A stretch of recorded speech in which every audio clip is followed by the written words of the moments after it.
Carl. How's it going? It's awesome. How are you guys doing? Good. God, what an exciting couple of weeks it's been in the Dabbleverse. I just saw the mugshot of Aaron Imholt. Yeah. I love that you guys are getting all in on the steel toe stuff now too, because that is such a fascinating journey we've been through in the last year and a half. I was a little late to the party. My buddy Patrick Melton from Nobody Likes Onions has been following this guy for the last 18 months, and it's an incredible trajectory. What's happened to him, and now he's being arrested after he thought he ratted out all his friends, and he was the winner. And it's all coming back around. I agree with you. I was late because I just find him boring. He is boring. Bored by him, except I think you and Mike started, and Mike did that whole show on the goal, which we yesterday went through him reaching the goal or trying to reach the goal and not reaching the goal. That to me is the most fascinatingly horrific cringe thing about steel toe. I should point something out because you guys were speculating on how that works. He does mention the goal throughout the 4-hour show. And so if he's like a couple $100 away from the goal 3 hours in, he starts panicking. And it happens a lot. And he'll bring it up over and over again. Like sometimes I'll go to like 3.5 hours into the show and he'll just start melting down about how far off from the goal they are, $170 or something. And he doesn't think they're going to reach it. It's going to ruin his entire month. And maybe I'll have to get a real job and I can't do the podcast anymore.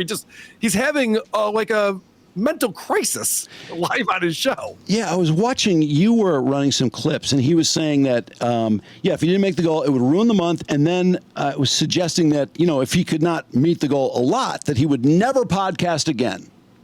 But what's crazy is he does a show every morning for 4.5 hours, and then on Monday, Tuesday, and Wednesday, he does an evening show, and the goal for the evening show is 250. So he's got a 350 goal every morning and then a 250 goal in the evening time. And so all of this panic and all of this begging just resets.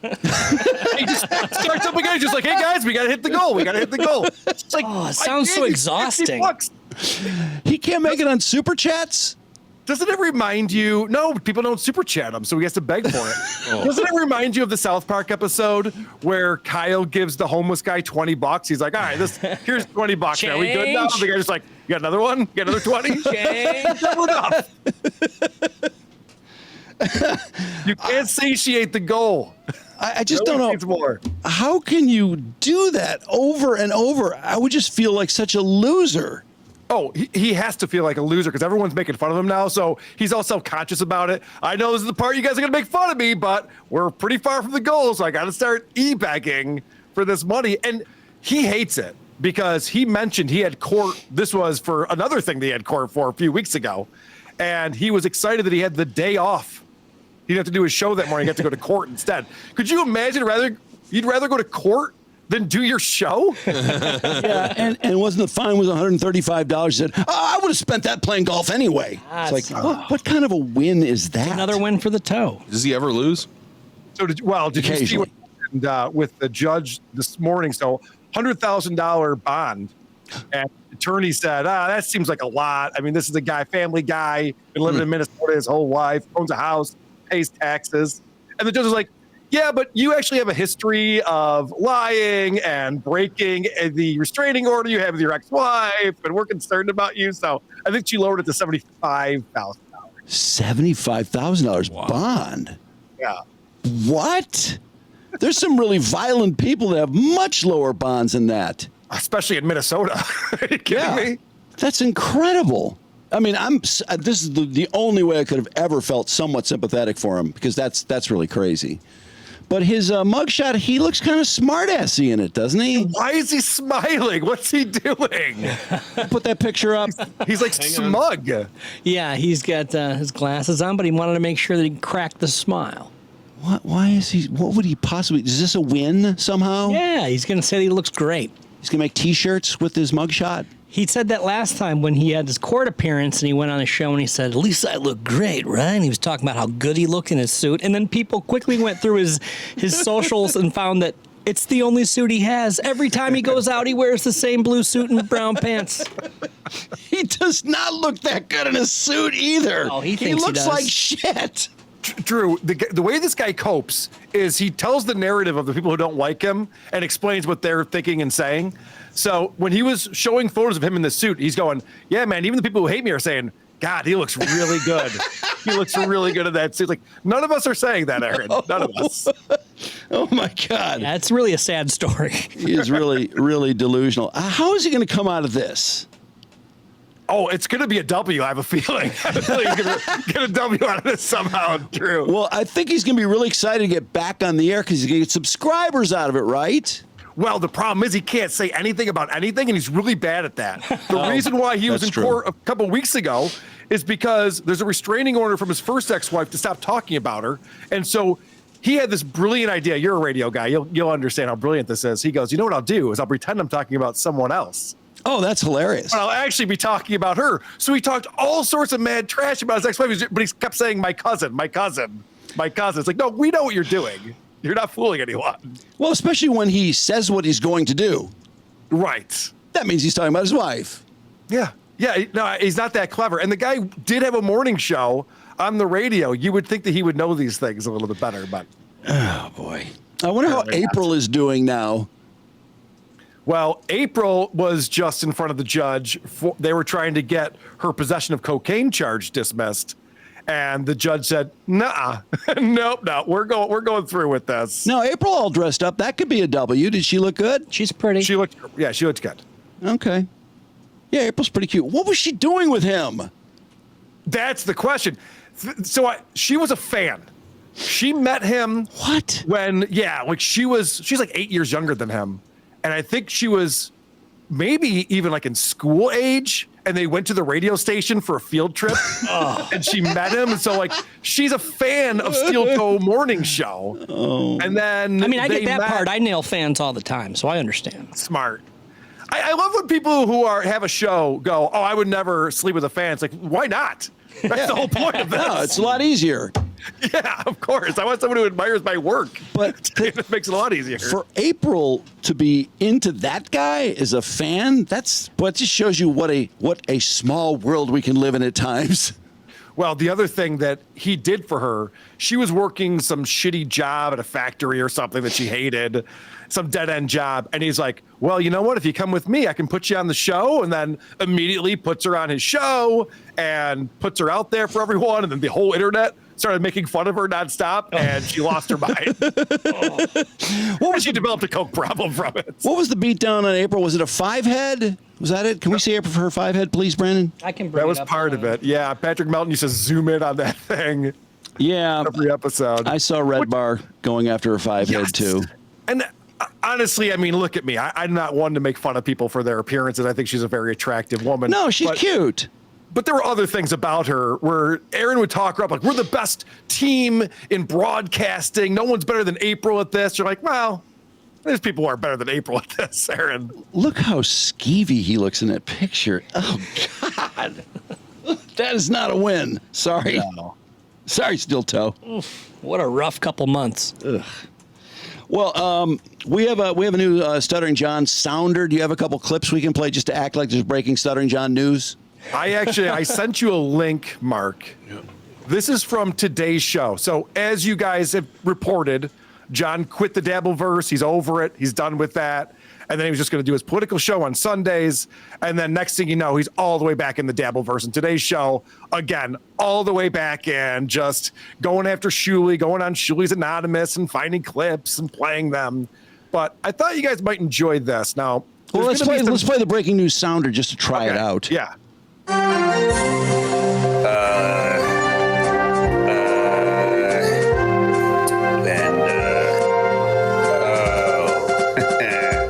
That's good. I like that. So, Mark, what you might want to do, if you can, is don't make this full screen. Allow the comments to scroll next to the video. We should read those because there's a lot of dead air here.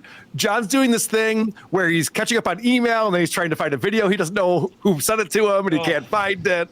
This is one of the best things about John's show is that he's completely unprepared and can just sit there and do nothing. Carly was prepared the other day. He was kind of prepared. He shocked. obviously got help from someone because he showed up with clips and reactions to it, and he had tweets that he pulled up. And he said, "What about this thing that they tweeted 2 years ago?" And I was just like, "Okay, someone obviously fed this to him because he does not do that." That's funny because I knew it was temporary. I'm like, there's no way this guy turned over a new leaf. There's just no way. Nope, definitely You can't change not. this guy. All right, so that's him. That's him typing with one hand on his computer. His Fisher Price board. Let's It's so see. loud. Mm-hmm. Okay, so now he's just staring at his screen. This guy was on the Howard Stern show, everyone. And the Tonight Show. And Jay Leno. This is what he learned from those experiences. You would think it's paused, but you see the chat moving. Yeah. Yeah, that's why the chat's so funny. Like, people are just writing, mouth agape. Mouth agape. Carl, I was so jealous of your T-shirt for the wrestling championship or whatever. Yeah, the pro football arm wrestling championship. Yeah, which John hosted. John hosted. Where'd you get Kinky that? Loco found that on eBay and brought it to me at DabbleCon. Fuck. Yeah, it's awesome. I haven't It's the stopped this official once. one, This has too. all been going on. Yeah, this is still It's going. been running the whole time. Yep, he's just staring at the screen. So entertaining. That was the Tongue's hanging last- out of his mouth. Oh, He's mumbling. Heads up, John. You're on air. That's a comment. Yeah, this is great. It's a comment. Someone sent me something. Let me see. John, you are muted. He's not. Someone wrote Captain Improv. What the fuck? Did you have a stroke?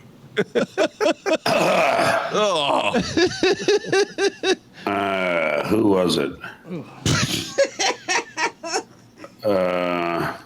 Imagine not even writing down a note for yourself. Like, it the Reds? video you watch was sent to you by so-and-so.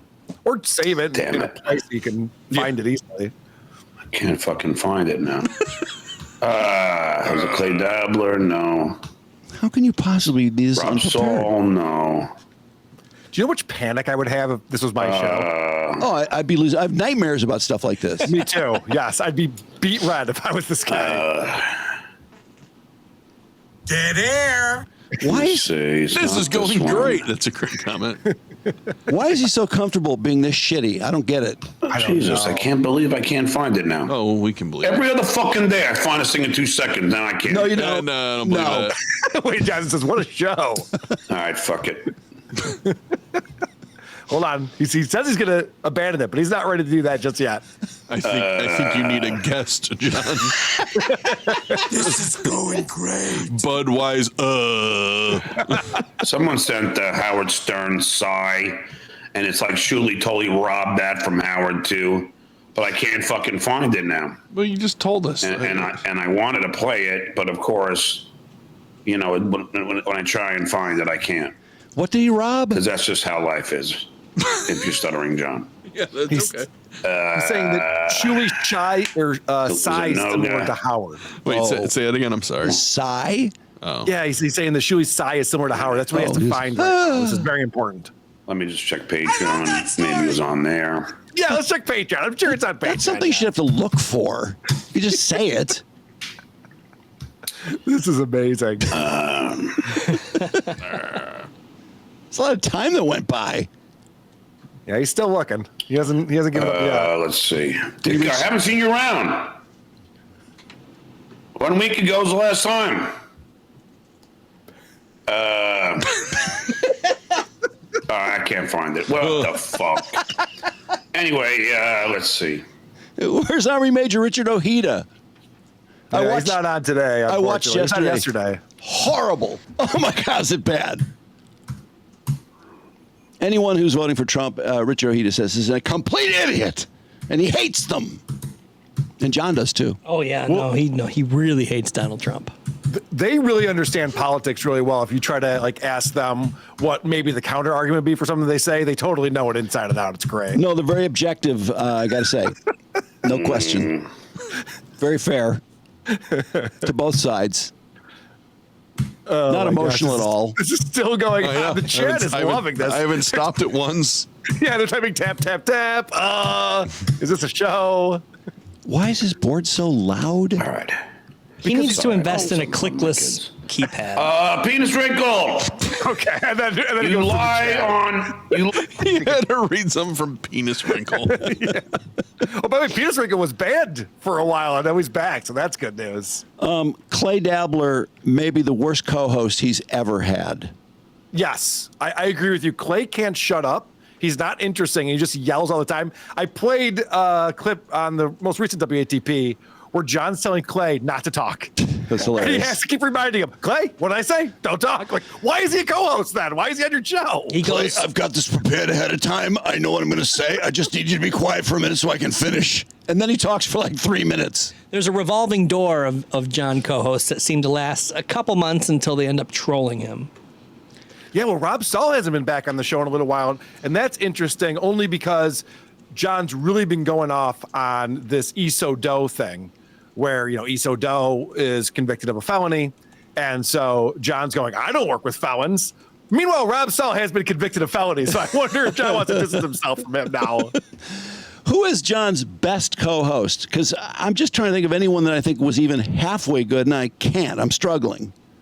Yeah, I mean, Let me think. it depends on how you would judge that, because Hal Sparks is an actual entertainer, but they did the political show together, so it was terrible. Yeah, Oh, God. it was too political. Al Sparks Yeah. did that? You For a long time. Quadfather. Quadfather was horrible. I like Rob Stahl was horrible. Clay Dabbler's terrible. You could make an argument that Vince the lawyer, who is right now suing John for $12.5 million, was his best co-host because he was actually trolling him, but kind of discreetly, so John wasn't picking up on it all the time. That could be entertaining. There were times when that worked out pretty well. How's the lawsuit coming along? Do we know? That's a good question, because on the show today, and as you guys know, I message with Vince the lawyer, we chat and stuff, but on the show today, John was playing clips from Vince the lawyer on a show, which is something he has not done since the lawsuit took place. So I'm wondering if they settled something behind the scenes. I don't know. Wow. Yeah, I was surprised by that. Well, then would John's mother sell his house back to him for $10? That's a good question. Wouldn't it be funny if Oz is just like, oh, no, John, I'm not giving this back to you for $10. You'll be fair market value for it. It'd be awesome. Hey, since we're in this world, Howard Stern came back from summer break today. Oh. And I pulled a couple clips from there that I thought you guys might enjoy. Sure.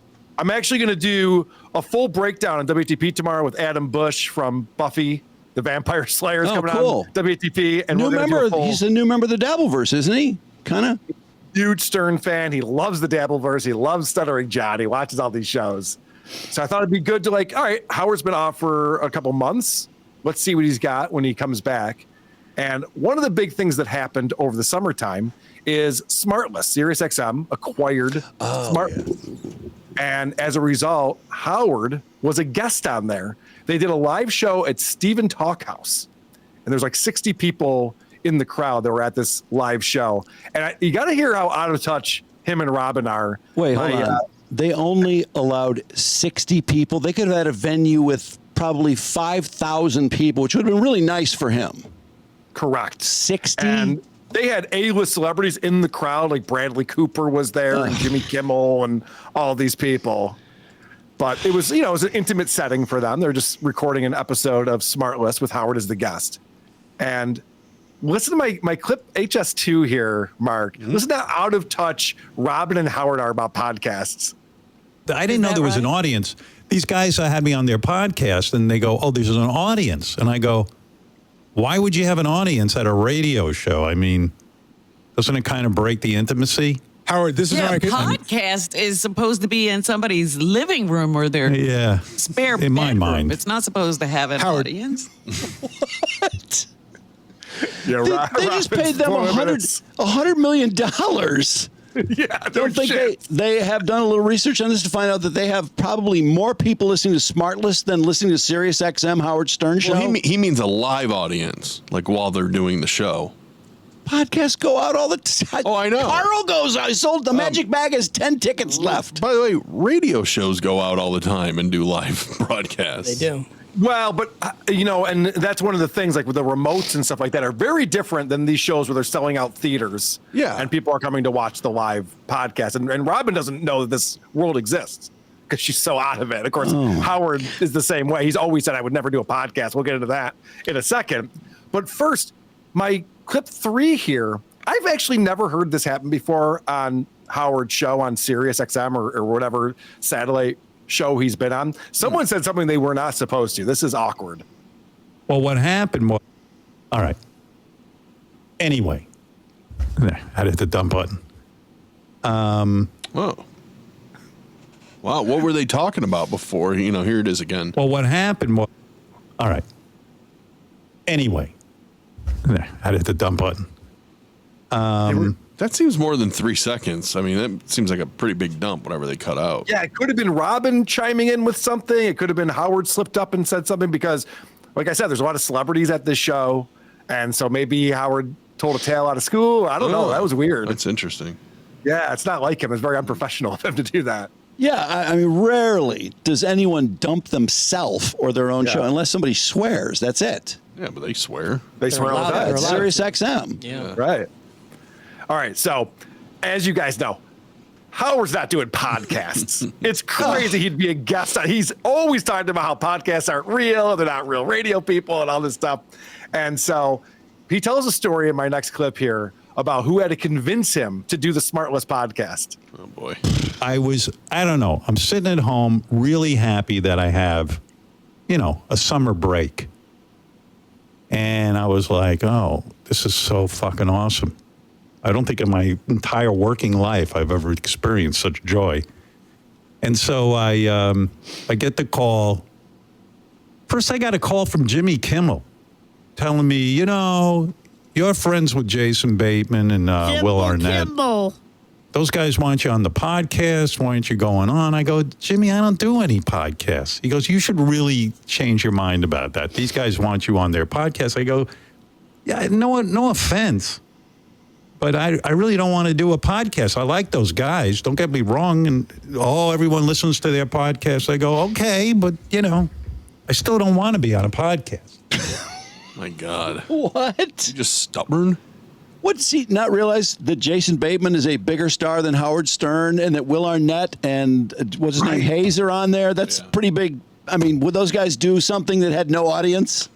Isn't it odd, too, that Jimmy Kimmel had to call him to tell him to do their show? That's insane. How could he's not reading about these giant podcast deals people are getting? Joe Rogan. I mean, the biggest deals next to his. Nobody in radio gets $250 million.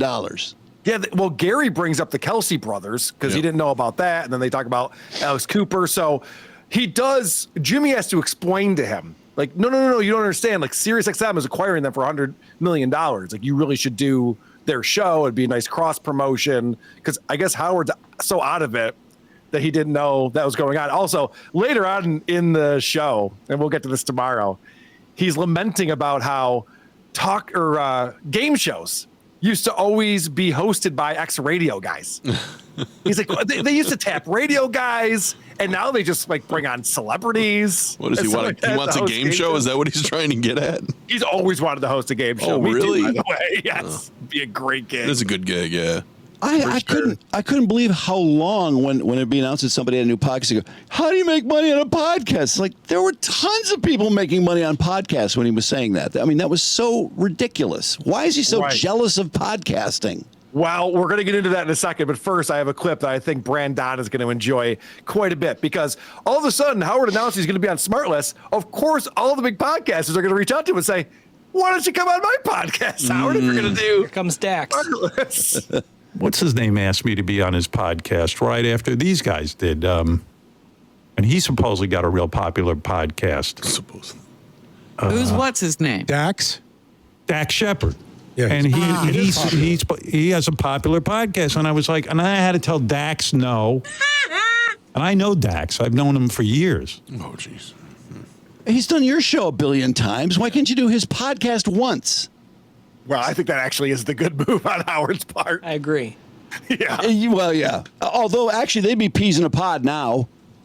Oh, for sure. Yeah. I think that they would get along famously on that show. I just don't think people listen to Dax anymore. Maybe 4 or 5 years ago, it would have made sense. I think it's pretty chick-centric. Mm-hmm.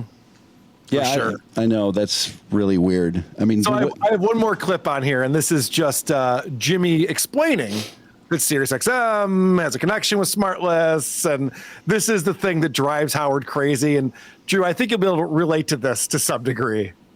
But I don't even understand the deal. The podcast still is available everywhere else, but SiriusXM has it.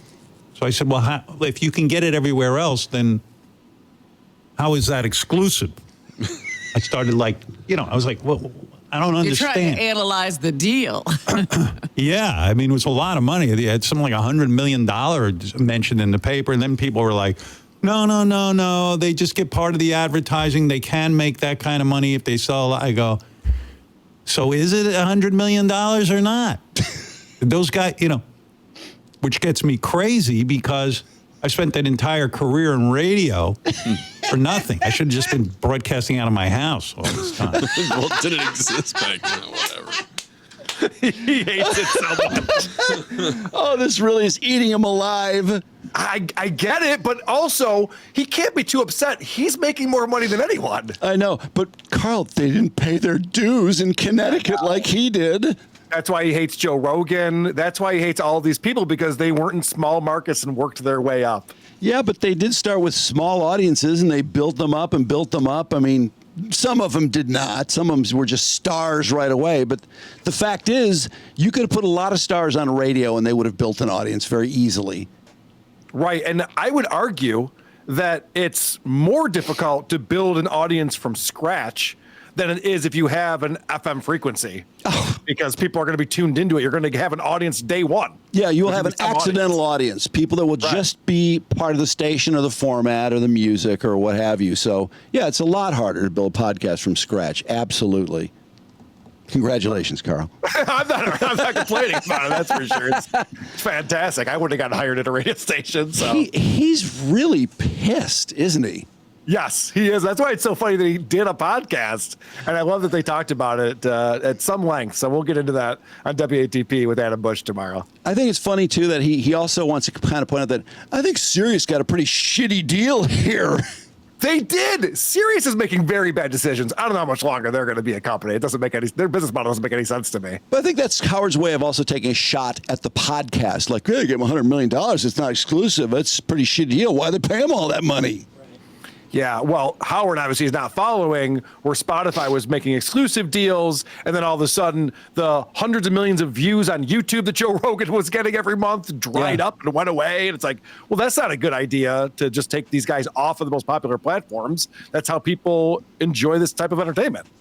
No, he's not really too on top of this field. But anyway, are you going to get into Oldish? Yes. So Drew and I both checked out Oldish today. I think the best way to go through this is just in order of the clips. I think that's what I'm going to try to do. I know Drew's going to get excited about certain parts. We've been texting back and forth. But this is a show hosted by Randy Spelling, Sharna Burgess, and Brian Austin Green, a.k.a. Boring Austin Green. Now, his fiance is not on these episodes that we checked out. What a shame. Because the guest is Tori Spelling, or I guess I should say Tor, a.k.a. T. She's like being called Tori Spelling, apparently. What? I learned that. Yeah, I didn't understand that at all. I mean, they act like she flips out if you call her Tori. So they call her Tori Spelling at the beginning, and she gets very upset. She shoots some eyes at people. So you're saying Sharna's not there? No. Correct. Okay, so he's doing the podcast with his girlfriend and Randy Spelling. Okay. I didn't realize that they were a couple. Yeah, and by the way, Randy Spelling's name comes first. Do you think Randy Spelling is paying them to do his podcast? Probably. That's a good point. And he also says at the end, go to randyspelling.com if you need additional help, because, you know, he's a life coach, this son of a billionaire. This is crazy. The tagline of the show is age-old questions meet new age answers. And so this guy thinks of himself as, a life coach, but he also thinks he's so deep. Yeah, everything is very deep. So this is crazy. The way this episode starts off is a two-part podcast with Tori Spelling. The way this starts off is with this disclaimer in my clip one, because Shannon Doherty recently passed away, and that is discussed on the show at some point.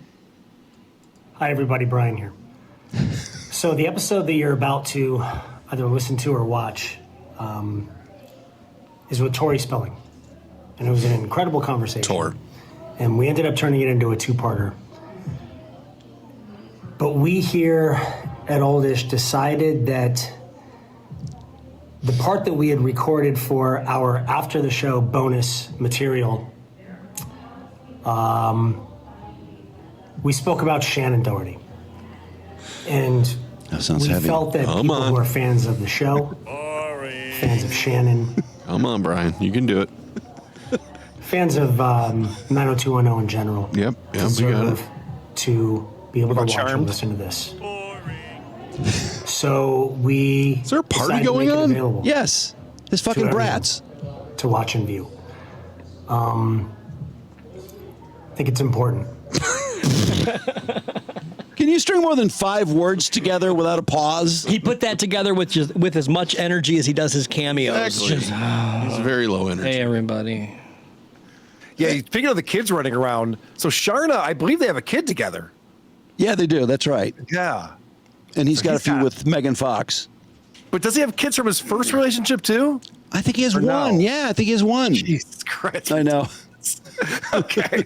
He was the nerd. I don't do it. I don't get it. Okay. So they start the show off. They introduce Tori Spelling, but apparently they introduced her and Tori didn't like the way they introduced her, so they had to do it again. This is take 2 of that. Tori Spelling, welcome to Oldish. That was better, right? So everybody knows what we did this before, so we just did it again. I sounded unenthused, and it was almost ominous. It was a little shock. ominous, but you said this has been building for a long time to have us here. Yeah, it has. So this is a big deal, guys. Yeah, they're reunited. Yes, they're reunited. We have the siblings there on set. The chemistry between these three is just magnetic. It's crazy. And the question that comes up, I think you guys are going to like this. It's very Rob Lowe-esque. My next clip. When was the last time that I saw you two in the same room? Yeah, think about that. Must have been on the set of 90210. Yeah. Yes. Crazy. So how is it? Proud of you guys. How is it for you two Thank now you. sitting next to each other doing this? How does this feel? Are you nervous She's about a this, Randy? sister! Are you nervous about this story? No, I'm just freaked out. Like that you pointed that out, and all three of us are now here. So And you're freaked out that I keep saying Tori. Right, Tori. Yeah. I don't know. There's something really special. It's hard to describe this, but we talk, right? And we talk, but sitting in a room in this intimate setting, there's just something different. I don't know if it's a different energy, a different feeling, but It's 'cause feels Brian's like boring. We're sitting and we're talking from a bird's eye view and looking at life. What are you talking where about? We don't always get to do. And, yes, life- we get to share that, but And life is crazy. I mean, It's crazy. Collectively, between the three of us sitting in this room, we've gone through a lot of stuff.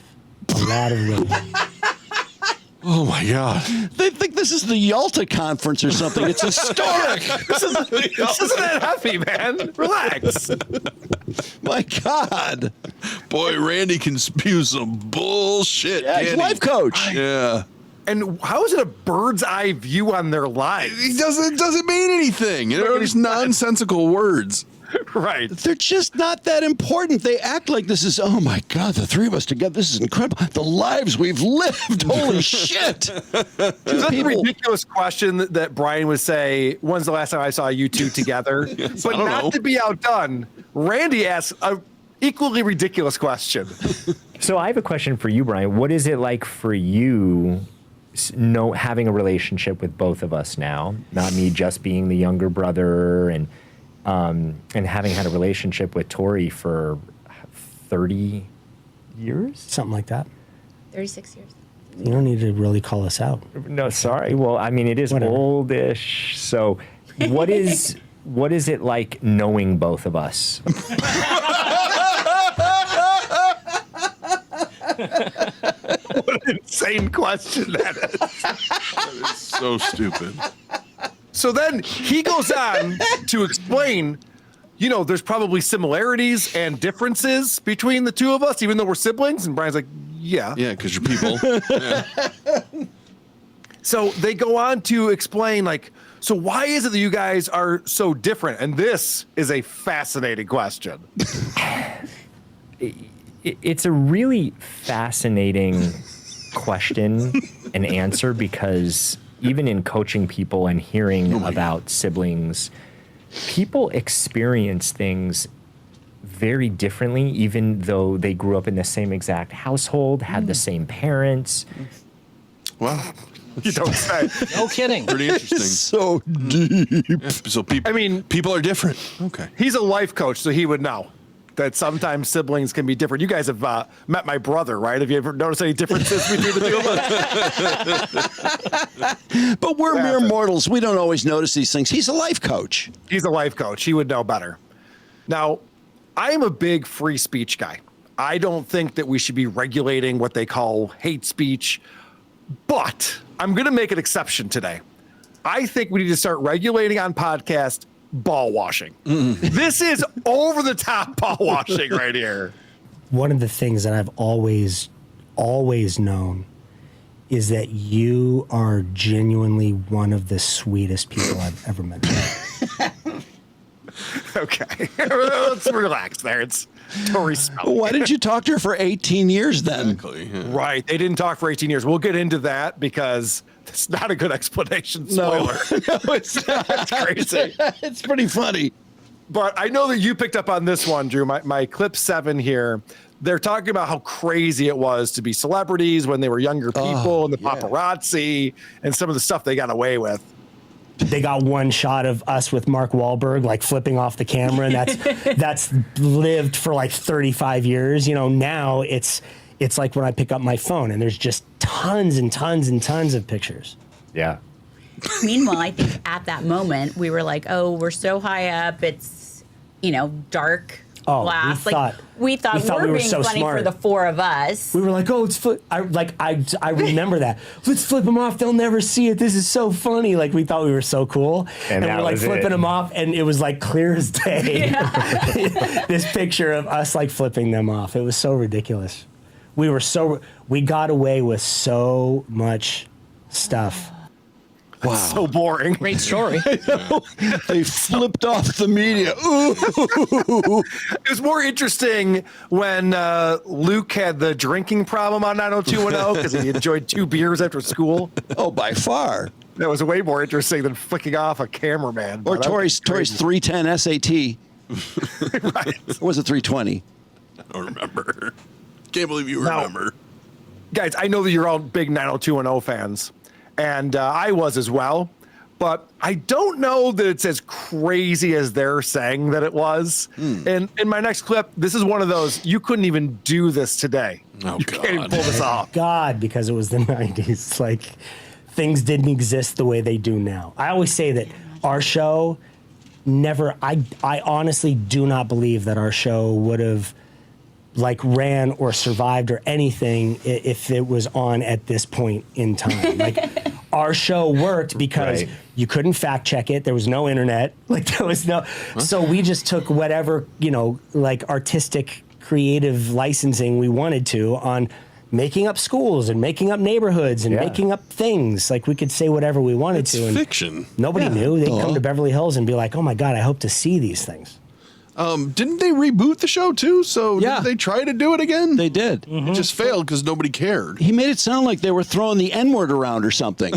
maybe they were. The way they started, you thought it was like Blazing Saddles. They just like, no, we made up the name of the school. Like, I would hope you would. Yeah. That's all TV it's shows fiction. do. Yeah. It wasn't real. Sorry, Brian. Boring. Oh, it's so stupid. But they go on to talk about what a crazy experience it was being on 90210 and how they're connected for life because of that. No one can truly understand our experience if you didn't live within our little world. It's true. It is a family. I was equated to like a plane crash, like survivors. They have that thing in common. And they all feel that bond, though, together of like, oh, my God, we survived something that was crazy. And we survived something that was crazy. Like 90210 was a decade-long like experiment in like not going nuts while you're like trapped in a box together. It was the most insane experience. Wait, haven't there been a lot of TV shows that last a few years? Yeah. Imagine. Really that crazy? Like a plane crash? Now 2-0 was like being a hostage in Gaza. It was a very different experience. People are connected for life. The other thing that he talks about, like, it was so historic and young people, a show about young people has never been done. And I'm thinking, wasn't the Brat Pack like 10 years before them? It wasn't a TV show, but it's not like there were never young people on TV. I hope I'm not moving too slowly for you, Drew. We are going to get there. Okay. First, though, our friend Tori is going to explain that, no, you're right. It is just like being a plane crash survivor. When you said like surviving a plane crash, like the trauma of the bond, I instantly went back to that place of feeling like that gut, like shame, like, oh no, are people going to be like, are they not grateful? Are they not like, we wish we could have been them. I'm still like in my head, like, well, but you're completely correct. So her instinct was like, well, don't say that. I mean, people actually go through some crazy shit. We are on TV and celebrities. It's a lot better than what you're describing. And she's like, but no, that is right. We are like plane crash survivors. I think they're more like burn victims for some reason. I don't know. That's the way they look. I don't know. They're like the first responders on 9/11 who got out of the building, for sure. All right, so then we go on to the question of nepotism. And this is hilarious. This is going to be awkward. Well, yeah, because Brian's trying to cover for his friend Tori, and I'm not buying it. Like, I remember the first couple years of the show that everybody was really harping on the concept that Tori was only doing the show because of who your dad was and all of that. And so it was that sort of like Nepo baby thing. Which is true, but like the it's true, but it's not. It's true, but it's not. Well, Randy wasn't on the show. It was her dad's show. It wasn't just that he was big in show business. It was his show. Right. It was 100% nepotism. Plus, she was the ugliest chick on that show. I mean, by far. Just like, wait, why is she friends with those two? Those two are both smoke shows. I know. I couldn't believe everyone pretended she was hot. Like, oh my God, Donovan, she's hot. She was never hot. She kind of had a nice rack, didn't she? Yeah, she bought a nice rack, but their tits were miles apart. Yeah, it looked weird. You guys remember her on Saved by the Bell, though? She played Violet. Yeah, Screech's girlfriend. Made way more sense. She was Screech's girlfriend? Yeah. I didn't know that. He plowed her. Yeah. He did not. That'd be great if Screech plowed her and Boring Austin Green didn't. That's okay, so this is my next clip here. So now they're going to come to the defense of Tori, obviously getting the job because of her father. Yes, and I still get it. Like, but I feel mean, like everybody's like, oh, nepotism. People still. In defense of that argument, though, you were on one of the biggest shows that's ever been on television. So, of course, you're going to be talked about more than Randy was. I mean, 90210 is like an iconic... Right. It was a phenomenon. It was a phenomenon from 1990 to 2000. And it completely changed the face of TV and what had been done before it. There had never been a show like it. A teen drama had never come around like it. People nobody had ever experienced that, and nobody had ever experienced the rise of that demographic of people that were watching. What does that mean? I think he's referring to what the Brat Pack phenomenon was, but on TV. But the Brat Pack really broke the bubble, didn't they? The show was not that iconic and incredible. No. It was a soap opera that was on in prime time.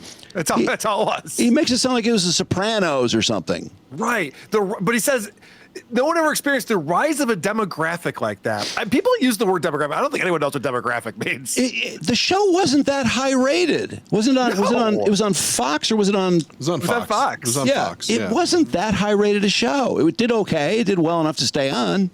No, back then, if you remember 1990, Fox was the fourth tier network by far. They had Married with Children and The Simpsons and then nothing else. So, I don't think they dominated their network. I don't feel like they dominated their time slot or anything like that. No, definitely not. But now in their mind, it changed TV. It changed entertainment. as we know it because of 90210. And yeah, there were other various shows like Melrose Place and stuff that it was obviously successful enough that other shows did that. But and MTV was doing Real World and things like that. So it wasn't like they were the only young people on TV. Drew, if you want to talk about a show that changed television, The Real World is your answer right there. That's an iconic show. I love that show. Of course, we all did. It invented reality television. It was fantastic. But then they want to ask the question. I know you picked up on this. Who would you compare Tori's career to? Who else has had this type of career? Whose career would you compare to your career? Being on the biggest thing on television and one of the most famous things in the world. Whose career would you compare yours to? I mean, and I'm just saying, like, for your defense to be like, I don't know who else was going through that. It's like, well, who else could have been or should have been? Like, thinking back to that time, I can't think of some young actress that had some, major. I can't think back to that time, but I know now when you see it, there's it's a whole so many people thing. in music, For sure. in TV, in film, and it's just sort of like it's kind of normal. I got someone. What about Jenny Garth, who was on this show with her? I mean, yeah, but she didn't work for her dad. Jenny Garth didn't. True. I think Brian was trying to say who else could have handled that job that you had. Obviously, you got the job because of your dad, but then who else would have been able to do that? And I thought, well, Tiffany Amber Thiessen, because she was brought in like season 3. I mean, it's a lot of answers to that question. But I think that obviously Randy is sitting there and going, yeah, I mean, there's a lot of nepotism in the world today. So nowadays it's cool. It's like, no, not really. We still are annoyed by that. Yeah.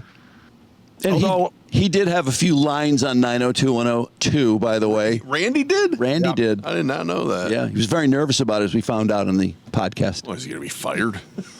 Well, he was concerned people thought he was only there because of who his father was. Which he was. Yeah. I think even acknowledged that. And then, Drew, after this part, it's crazy. They take all this credit for rewriting dialogue. So not only was Tori Spelling cast as an actor, a cast member, but she was a producer and one of the creatives who went in and rewrote the things because the writers couldn't pull that off and they knew better. Okay. Yeah, they knew their characters better than the writers. That's pretty cool because they played them. Fucking weird. I know, it's really stupid. You say so. All right, so let's get into why these two lost touch. Because Tori and Brian were great friends, and then after 90210, they didn't talk for 18 years, and they begin discussing this. That day when we finished, That night? you were crying. Wait, are you sure there was no rap party? There was no party? There might have been a rap party, but Brian wasn't invited. Too memorable. And that we were going to lose touch because we were so close. We had grown up together, and we were such good friends. And it was like, it was almost like going through a divorce or something. Sure. Like, oh my gosh. Yeah. Like, time to move on. But also, like, I'm losing that human I'm with every day and have that connection with, and what's going to happen now. And you were like, I remember you reassuring me that it was going to be okay. And I remember you said, we're going to always be together. We're even going to all go on vacations together. Say, I add it all. We're even going to go on vacations together. And that was the last time we spoke for 18 years. I think he was lying and she was fake crying because they would have seen each other in 18 years if they were that close. That's what's so weird about this, because Brian's going, I tried to be your friend. Yeah. And there was a DVD release party for 90210 years after the series had ended. And apparently Tori was avoiding him. Ghosted him. Because he's boring. Yeah. And then I remember being at the 90210 DVD release party. I was here to see you. And you were married to Dean at that point, and I was there with Megan, which we were just dating. It was early on. And you guys got there, and you never said hello to me once. Like, I kept hearing, like, oh, Tori and Dean are over there. Oh, they're over there. Like, I just kept missing you guys, and then you were gone for the night. So it was just this thing of like, oh my God, she just does not want to be my friend. She was ditching you. Yeah, and by the way, props to him. Imagine showing up to that DVD release thing with Megan Fox. Yeah. Ryan Series going, what the fuck? It's a pretty baller move for boring us. How did he keep that charade going for like 13 years? Isn't that amazing? It's incredible. All right, so then it's explained, and this part I thought was crazy because Vince Young was dating Tori, Vincent Young, and he was on 90210. He played Noah. And I guess Vincent lived right down the street from whoever Brian was with. And so Brian would stop over to say hi to Tori after 90210 ended. He wanted to keep their friendship alive. And this is a weird story. It's pretty funny. But yeah, I think I was at that point. I remember him saying, if I remember it correctly, that he said Brian stopped by and he told me once. And then I vividly remember being up in his bedroom and he said you were at the front door and I panicked, but I'm not sure now why I panicked. I panicked. I was like, oh my God, say I'm not home. I'm not home. I'm not home. And just so you don't want to see him understand, we didn't live together, but I was at his house, many days of the week. Yeah. Except the days when he wanted to go out. So Vanessa and I were dating at that point, and she lived right up the street. So it was so easy for me. Right. Oh, that's I drove past Vince's house every day, like twice a day at least. And so like I would pull in because there was that little driveway that was kind of right off the street. And so I could see if Tori's car was parked there and I knew she was there. So then I would stop by in hopes of like, oh, okay, no, everything's going to be fine. But it was easy. It's not like it was easy, but it was also then it became blatantly obvious, like, okay, you're there. I can see your car. Oh, man. But like, you're not, like, I'm knocking at the door. I'm coming over. You're not responding. Come on, you're take not a showing, hint. She's probably. Like you want anything to do with me. Which is the opposite, but I understand how that was perceived. You understand how you ghosted him and he thought like maybe you didn't want to talk to him anymore? Yeah, I can see why he would think that. It makes sense. That's really sad. God. That reminds me of the girl that, said that they kept telling her she fell short of the job, and then she checked the job posting, and they said, well, we hired somebody who had a little more experience than the job would still be posted. Yeah. It's like, take the hint. Then why is the job still posted? I don't know. That's embarrassing for you. Stop looking at it. And stop stopping when her car is there and insisting she's there when she doesn't want to see you. Tori's totally lying there. She's like, yeah, I don't know. I just didn't want to. I don't know what was going on. Okay. So then at the end of this episode, there's this teaser about part 2. And this is not a great question. And it's not a good teaser at all. And then it goes into, like you were talking about, Randy's commercial for his life coaching business. Boy. Here's the question. What feels unsafe about confrontation? Unsafe. That is a good question. He continued. Oh my God. Oh my God. Hey, if you're going through something right now, if you need additional support, then please reach out to me at randyspelling.com/help or go to my Instagram at randyspelling. Why would anybody do that? To pay him to be their life coach. But who would be watching this going, you know what? I need more help. I'm going to go to Randy Spelling. Right. It's so stupid. Is that what life coaches do, by the way? That seems like a therapist. Yeah, kind of. I think it's sort of the same thing, except you don't have a license or go to school to be a life coach. Yeah, and they're always positive, right? Yeah. They're always telling you to do something where a therapist might actually have you confront something. And who's more relatable than the son of Aaron Spelling? Come on. It's so insane to me. So as we played that disclaimer at the beginning, they were doing this bonus show for their Patreon where they're going to talk about Shannon Doherty. And I just want to play my clip 18. There's no sound. But if you guys just want to read what's on the screen, this is how this one starts off. Yeah, the following video is an example of the bonus content our Patreon members receive weekly. Let's see. Due to the nature of the conversation, we've decided to release this installment publicly. Because it's about Shannon. Yes, this is deep right now. Thank you for watching. For more behind-the-scenes content, sign up at patreon.com/oldishpod. So this is crazy because they're trying to act like we had this conversation about Shannon Doherty and we just had to put it out there for the other people who loved Shannon. It's too important. It turned out to important. just be an advertisement for their Patreon bonus content. Yeah. Hey, Carl, any idea how many Patreons they have?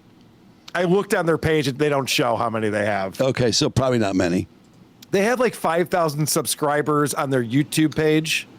And the video that we were just watching has like, what, 78,000 views? Oh, wow. Yeah, but it's Tori. Right? I mean, that's about as big a guest as they're going to get. Is that because everybody falls asleep when Brian talks, so they watch it again and then falls asleep and watch it again? Mark, remember when we listened to Boring Austin Green and Randy? They're terrible. No. It's without Tori, it's even worse. Really bad. It's really boring. So let's talk about Shannon Doherty now. As you guys know, she was considered to be kind of a pain in the ass. Oh, huge bitch. Yeah. I mean, obviously she was a fan favorite on the show and yet didn't last on the show very long. So they kicked her off. They said she moved back to Minnesota because she was such a pain in the ass. Yep. She had to go back to her home planet. And they kicked her off the other show she was on. Charmed. Correct. Yeah. So let's talk about, because they're trying to say nice things about their friend who's deceased. Mm-hmm. So let's see how they explain this one away. And then Shannon was exactly what you say is so intimidating sometimes. Like, she was called a bitch for it because she would unapologetically stand up for herself and speak what her truth was and wasn't concerned with how everybody else viewed it. Yeah, and he goes on to say something like, and she wasn't mean to me. She's obviously a racing. It seems I bet you anything him and Priestley talked about what a cunt she was behind her back. Oh, she was an impossible cunt. How do you get kicked off of 2 shows that are doing that well? Yeah. Well, so then what happened is Shannon and Tori split ways, just like Tori and Brian did. But then there's this 90210 convention circuit or something they keep talking about, which I learned on this episode that Ian's a loser because he would show up to these conventions with boxes of merchandise.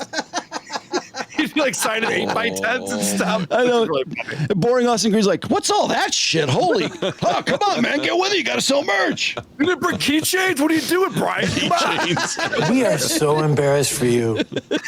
Very funny. So they're talking about how Tori and Shannon get to hang out at these conventions, and so now they're much older people, and Shannon obviously has this notoriety of being difficult.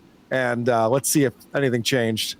But I am grateful for the conventions, and I am grateful for this last year that I was able to have with her because you needed money. She hasn't changed. No, she stayed true to herself.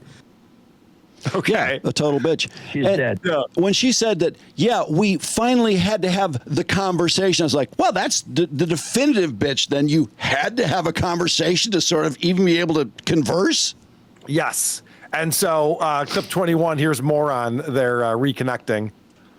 She's always super nice to people, but she'll be like, we have to get somewhere, we have to go, and back then I would have heard that and been like, oh gosh, does anyone see her as mean? I want to like protect her. Like, I don't want them to think she's a bitch. She's my friend. But now as an adult, I was able to hear how she spoke to people. And I'm like, it was impressive. Yeah. And it's impressive. And she's strong. Yeah. Impressive. They're trying to spin this one, but I'm reading between the lines. They're really trying to put lipstick on a pig, aren't they? Yeah. So now Brian brings up the fact that, like, Shannon probably knew that she was the problem. Like you said, Drew, she was the star of 2 shows, and then they removed her and kept those shows going. So this is a nice clip. And she felt like, God, did I, was I too abrasive, or was I? And rightfully so. I mean, I don't know how you could not when you're let go from 2 shows that you were literally the star of. It's like you start looking and going, God, am I the common denominator here? Yeah. Like, maybe I need to, instead of pointing at other people, point at. Is that what Brian did after his marriages? Well, I just think that's really funny that they never come to the conclusion that, Shannon was the problem. And so they just go, I mean, I can see why she would think that. And there's a couple of reasons why she might get a clue. And they throw out the old trope that, if she was a man, they'd say she's a good business person. No, I think they wanted to keep her on those shows really badly, but they just couldn't stand her. Yep. So then my last clip on here is the most awkward ending. So they're talking about, because Randy has to get involved in this conversation. And Randy was never on 90210 at the same time that Shannon was. But, because he's part of the family, he went over to Shannon's house. And Shannon used to make these taco salads with Doritos. And this was like her specialty that she would put together. So they're talking about that. And then the conversation just ends and it gets really weird. And then we were like, with the Doritos. Yeah, totally. They'd poke in your mouth and you'd be like, roof of your mouth. Yeah. Yeah. Thank you so much for So she's dead. That's where that pause was. So she's dead now. Oh, man, was that awful? It's terrible. Oh, Jesus. She's dead. God, that salad sounded incredible, though, I got to say. I kind of want that and ice cream now. That's weird that it would end so awkwardly because Tori said that Shannon is engraved on her soul. No, I know. You would What does that mean? But Drew, you watched the whole bonus show, right? I did, 23 yes. minutes. Yes. And I was trying to find somewhere where they were said something nice about Shannon Doherty. I'm like, well, he already set it up. This is an important episode. People love Shannon. Need to check this out. And I'm watching. I'm like, oh, I don't think they liked her at all. Well, when the subject changed to Luke, it was like, oh, God, what a great guy. Everybody loved her. And with Shannon, it's also complicated. Oh, everyone says she's a bitch, and she could be a bitch, but she wasn't it was just like, oh, my God, does she sound like a bitch? Yeah, and even Brian says, like, when we lost Luke, that was tough. I mean, that was really tough. He was such a great guy. Shannon, yeah, we kind of knew that was going to happen. So, hey, what are you going to do?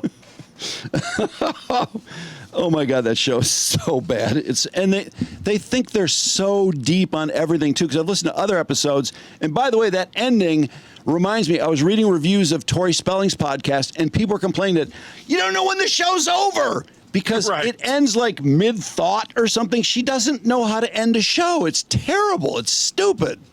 You just hit some outro music or something. That's what they do. They just hit the outro music, but it's never like, hey, I'll see you on the next show when we do blankety blank, or I'll see you on the next show. She doesn't apparently know how to say goodbye, or I don't know what the problem is, but people keep complaining, and she keeps not doing it.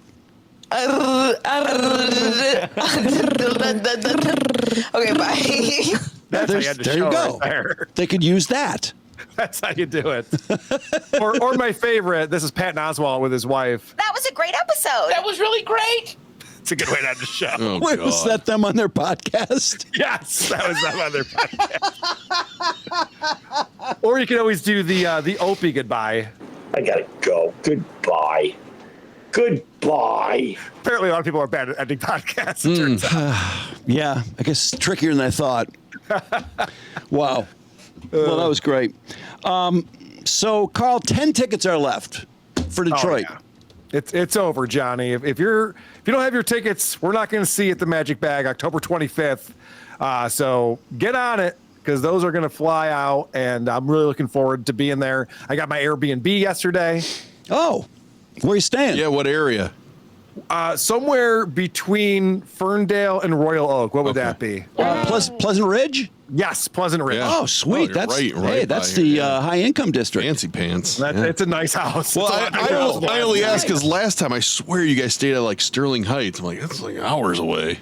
Oh, no. I've always stayed. The last 2 times we've been walking distance to Magic Bag. Oh, okay. Awesome. Perfect. Yeah. But I'm looking forward, and we'll be flying in on Thursday and flying out Sunday. So we'll be hanging out for the weekend quite a bit. But definitely looking forward to it. Working on some hockey tickets for Thursday night. The Wings are in town. Wings are playing the Devils. That'd be fun to go to. I'd like to do that. Yeah, I'm working on it. Awesome. I appreciate it. All right, Carl. What's on the show tomorrow, by the way? Yeah, so tomorrow we're going over the Howard Stern show. That's right. Yep, we'll probably talk about Aaron Himmeldt and his arrest. I'm assuming he's going to do a show tonight. He might be online now doing a show, so interested to check in on what he's talking about. And Adam Bush is coming on for his debut on Who Are These Podcasts. Cool. But even more exciting is this Saturday coming up, this weekend show of Who Are These Podcasts. My co-host is one Brandon McAfee. No way. Wow. Yeah. Howdy-da. I did not. How do I not know that? I'll be on the Saturday episode. Can't wait. Yes, All right. This is very exciting. Brandon keeps very busy in the summertime, so I figured I'd give him a few weeks, let the fall roll in, and then book him on the show. Yeah, I'm looking forward to it. All right. Well, that's Can't wait, buddy. You're always great on the show. Extra content for all those people complaining about our new 4-day schedule. There you go. Who are these podcasts? Saturday. Sounds good. Awesome. Or actually, Thanks, guys. That'll be available Sunday, though, right? Yeah, the podcast itself will come out on Sunday morning. We record it live on Saturday. If you're on our Patreon or YouTube channel, you can watch it behind the paywall. Or get extra help. Carl does offer extra help, just like Randy Spelling. Sure, of course. Also, if you are on our Patreon or YouTube, I just put up the Roast of the Dabbleverse. Yeah. From DabbleCon 2 and also the Dabby Awards. I posted those two. No, the roast is fantastic. I have not seen the Dabbies yet. I will say I've only been part of a few Patreons. Your Patreon offers a lot of extra material and, of course, material sooner, too, so it's well worth it. Did we lose Carl? No, he's there. Oh, okay. So yes, look forward to it. Thanks for supporting the show. And I also include all of my appearances on the Drew Lane Show on our Patreon as well. Cool. All right. Yes, thank you. We'll be watching tomorrow. See you. See you. Good luck with your podcast.